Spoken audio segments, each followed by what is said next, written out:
Hello everyone, in today's video we're going to talk about henna applicators. I've got some bottles and cones and other things in front of me, so I'm going to go ahead and talk about them. And let's start with the most commonly used henna application method. This is very common in Asia and Africa, and that is the henna cone. And henna cones are usually made from two different materials. You can find them in cello, which is a thinner plastic paper. This is the same plastic paper that's wrapped around flower bouquets or gift baskets and things of that nature. This happens to be clear, but cello is available in other colors and it's usually translucent. And then you've got mylar, which is a little bit thicker than cello, but it is a type of paper and it's got a foil coating on both sides. And it's also used as a gift wrap as well. And I use these two interchangeably. I don't have a preference of one over the other. They both work just fine for me, and they both hold up about the same. So that's that. And something that has a cone shape but isn't necessarily an applicator, but I'm finding that more people are using them as applicators, are the carrot bags. So they come pre-made like this. They're also used in baking for pastry, icing and whatnot. So that's basically how it is. And then you can also use a heat sealer to kind of split this in half and then make a cone out of it, and they can be reusable. I have seen other henna artists do this, and they also offer them for sale. That's not something that I plan to do in the near future. However, if I get enough requests for it, I will. I do have a heat sealer, so maybe I'll do a tutorial for it. If I get enough requests, I will show you how to make reusable henna cones out of a carrot bag with a heat sealer. So that's basically it. And you would just put the henna in it and then cut the tip. The tip is really quite fine.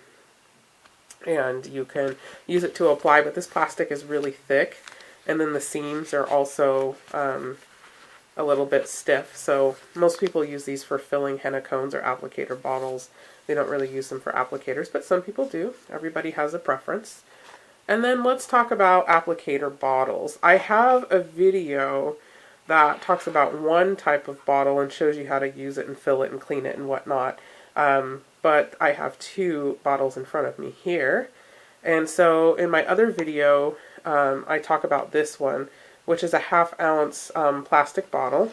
Let me move this one out of the way here. And so it's a soft plastic bottle, and it has a cap. And then the cap has this little hole in the middle of it. And you can take the tip like this, and this is a stainless steel tip. It's about 1/2 inch long. And you just kind of screw it down in there until it's snug. So it works like that. And for those of you who are wondering, this is an 18 gauge tip. So it's really quite fine. And you can apply some henna designs with that. And so you would fill the bottle with henna and then screw the cap on and just apply henna with the bottle just by squeezing it like that. And it's pretty easy to take apart and clean if you need to. Like so. And this mimics the syringe type application. So if you're familiar with the Moroccan syringe applicator, this is very similar to it, only instead of a syringe backing, it has a bottle backing. And I don't happen to have a Moroccan henna syringe with me. However, I will insert a picture or put a link to a picture in the information box below if you're watching this on YouTube. And you can take a look at what it looks like. I would say that they're very similar in the way that they're easy to apply. I've used the Moroccan syringe several times and found it extremely easy to use, and this is easy to use as well. And I have multiple tip sizes available too on my website at FreeHandMehndi.net. So if you're interested in that, you can go ahead and take a look. I'll put a link in the information box below, and I'll also put a link to the video where I talk about this particular applicator in depth. But yeah, it's just a 1/2 ounce bottle that has a lid, that has a hole in the top so you can screw in these little these tips here. And plastic tips are really quite common for that type of bottle. However, I decided to go with the stainless steel tips instead. So let's move on to the Jak Bottle, which a lot of henna artists use and like. So it's a 1/2 ounce bottle, just like the one I just showed you before.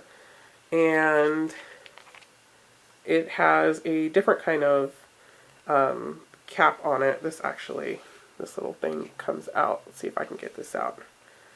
The fact that it doesn't come out easily is a good thing, because you don't want it to pop out when you're doing henna. But there we go. So you're able to fill it, and then you put this bad boy in. Just pop it in there. Push real hard. There we go. And then you take the tip, which there are 3 tip sizes available. This happens to be the 5mm, 0.5mm.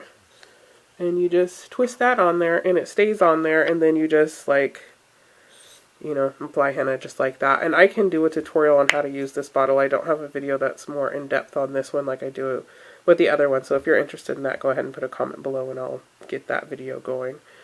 And you can't put the cap back on while the metal tip is on. So the white cap is meant to go on when the metal tip is off. So that's kind of how that works, like that. And they're pretty easy to use and clean, and they're quite popular with henna artists. Like I said previously, this tip that's from the other bottle is not compatible with this, so it won't stay on here. If you put it on there, it'll just come off. This the opening in this tip is too big for that, and vice versa. You can't use the Jak Bottle tips on the on this. It doesn't fit in there properly, and it just comes out. So they're not interchangeable, but it is fun to have these. So if you're experimenting with bottles, if you prefer bottles over cones, definitely give these guys a try. I also carry the Jak Bottles on my website as well, and I'll put links to everything down in the information box. Should you have any questions, please feel free to ask me. I do have a blog post that goes into more depth on different henna style applicators. So check that blog post out and get some more information. I have a whole beginner section on my website. I thank you so much for watching. Please rate, comment, and subscribe, and I'll see you in the next video. Bye-bye.